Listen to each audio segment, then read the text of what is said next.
You know, I used to think that you needed a green thumb and an endless budget to have a beautiful garden space worthy of Instagram or posting on social media. But over the years, I've realized that that's not necessarily true. There are certain things that we learn just from doing in our garden, from trial and error as we grow with our garden space. And there's many tips that I've learned along the way that have helped me have success in my space. One of my favorite things to do is to plant various items in the garden on a budget and find containers that really don't break the bank. And that's what we're going to talk about today. I have found these beautiful containers from IKEA for 50% off. I'm going to plant these up and I'm going to give you some tips that I've learned over the years that can help you have success. Stick around. I can't wait to share.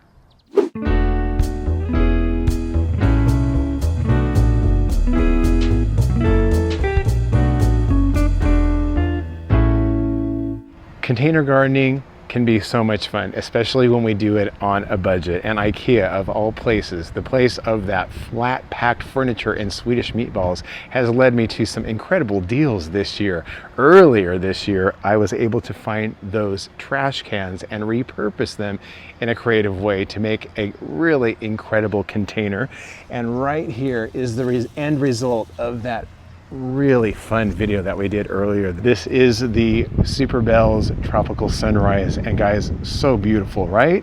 And it's in a container from IKEA meant for a trash can that was really the perfect fit for this really nice annual. So much fun and saved tons of money. So I was able to find these really handsome metal containers on my way out, and I was really pleased, like I said before, to find them at 50% off. So these containers are going to be perfect to plant up some gorgeous annuals. We're going to drill them up a little bit, put my glasses on, make sure that I don't get anything in my eye, but I'm going to add probably 3 or 4 holes in each of these so they drain like I want them to.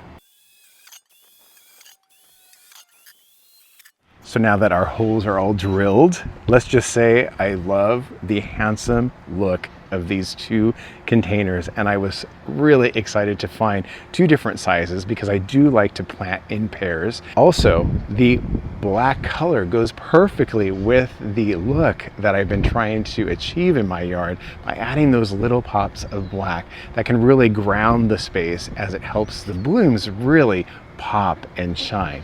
All right, so we're going to start with this container here, and that leads me to the first thing that we need to think about when we're planting up our containers, especially when we're wanting to save money long term, is to start with really good soil.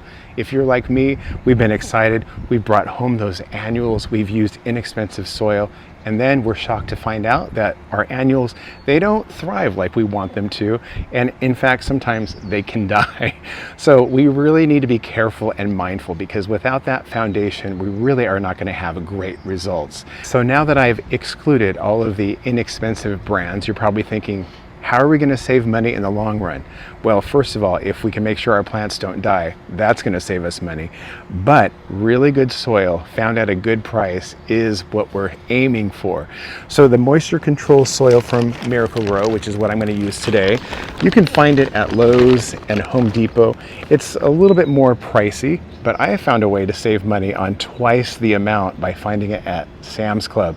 And here recently it was on sale, which made it even cheaper, and it's literally double the amount of the bag that you can find at some of those other stores. So in that sense, it's really a great choice. And I can use high quality soil that will not disappoint. As for the other soil that I use, which is the Proven Winners potting soil, I found that at Ace Hardware, and I downloaded their app, and very often they send me coupons off a certain dollar amount, and sometimes I can get those bags for up to 20% off a single bag, or if I'm stocking up, there's a greater percentage off, which is really nice. So I kind of wait for the deals. So let's add a little bit of soil into the container. So this soil is a great choice because it allows the plants to have moisture a little bit longer, but it's not allowing them to get too moist. It allows the excess moisture to run off. If we buy that inexpensive soil and our plants die and we replant and then we plant again, over time, it costs a lot of money. So if we can find them at a great price for double the amount, then it's a win that starts us off right.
So these were a lot of fun to get planted up. I want to take a moment to talk about what I exactly planted, starting with this beautiful creeping zinnia. Never grown that before. This is the Sunbeanie variety from Proven Winners. Doesn't need to be dead-headed, and the care is exactly like most all of the other annuals in my yard. Just constant moisture with well-draining soil, and then also a little bit of water-soluble fertilizer every so often does these really well. It grows about 6 inches high, and that's exactly what it's doing right here. And if it trails over the side like it says it should, it's going to be beautiful right there.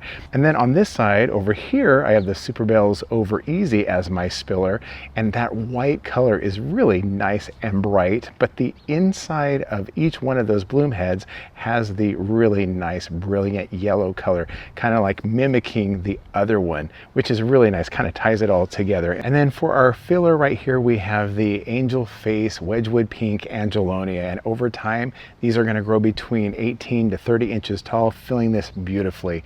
And that brings me to my next point. Choosing the right plants for your space is really important, because if you're like me, you've been excited about a certain beautiful specimen, brought it into the yard, and maybe it hasn't been as successful as you wanted it to be. And I did that recently with a variety of lilac. I was really excited because it was supposed to be more of a heat tolerant variety, and I brought it home, planted it in the ground, and it almost certainly quickly died.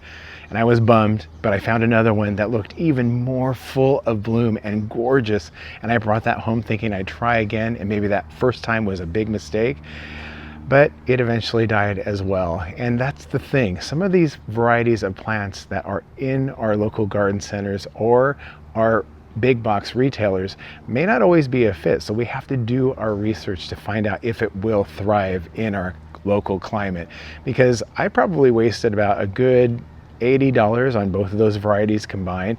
So you're saving yourself money, and you're also creating less of a headache if you know for certain it's going to grow in your growing zone.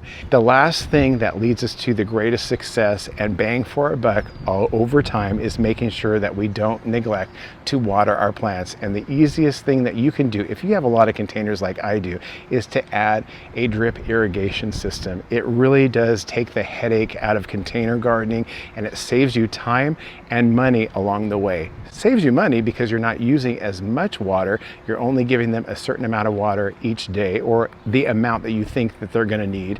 And then also time, because like I say very often, if we forget, then we could stress out our plants. And if we know they're always going to get watered at the time that we want them to, or the amount that they are going to need, then we don't have to take any kind of extra precautions. It'll be taken care of for us. I have a video where I explain how easy it is to add a drip irrigation system just simply from a faucet, and that's located in my library if you want to take a look at that. But even if we use that moisture control soil, that's enough to make it through the day. But if we forget 1, 2, or 3 days, then it could really mean the demise to our plants. So it's very helpful, saves a lot of money because our plants don't end up dying, and they perform in ways that they wouldn't if we neglected them, which I've often done before in the past. So those are some great tips that can help you in your space as you plant your containers. I've learned a lot along the way through trial and error, and like I always say, we're constantly growing along with our garden, with our knowledge on how to have the best success. And if we start with inexpensive containers that look like this, it's a win in my opinion, and it's definitely super rewarding. I'm curious, what wins have you had in your garden this year? I really would love to hear.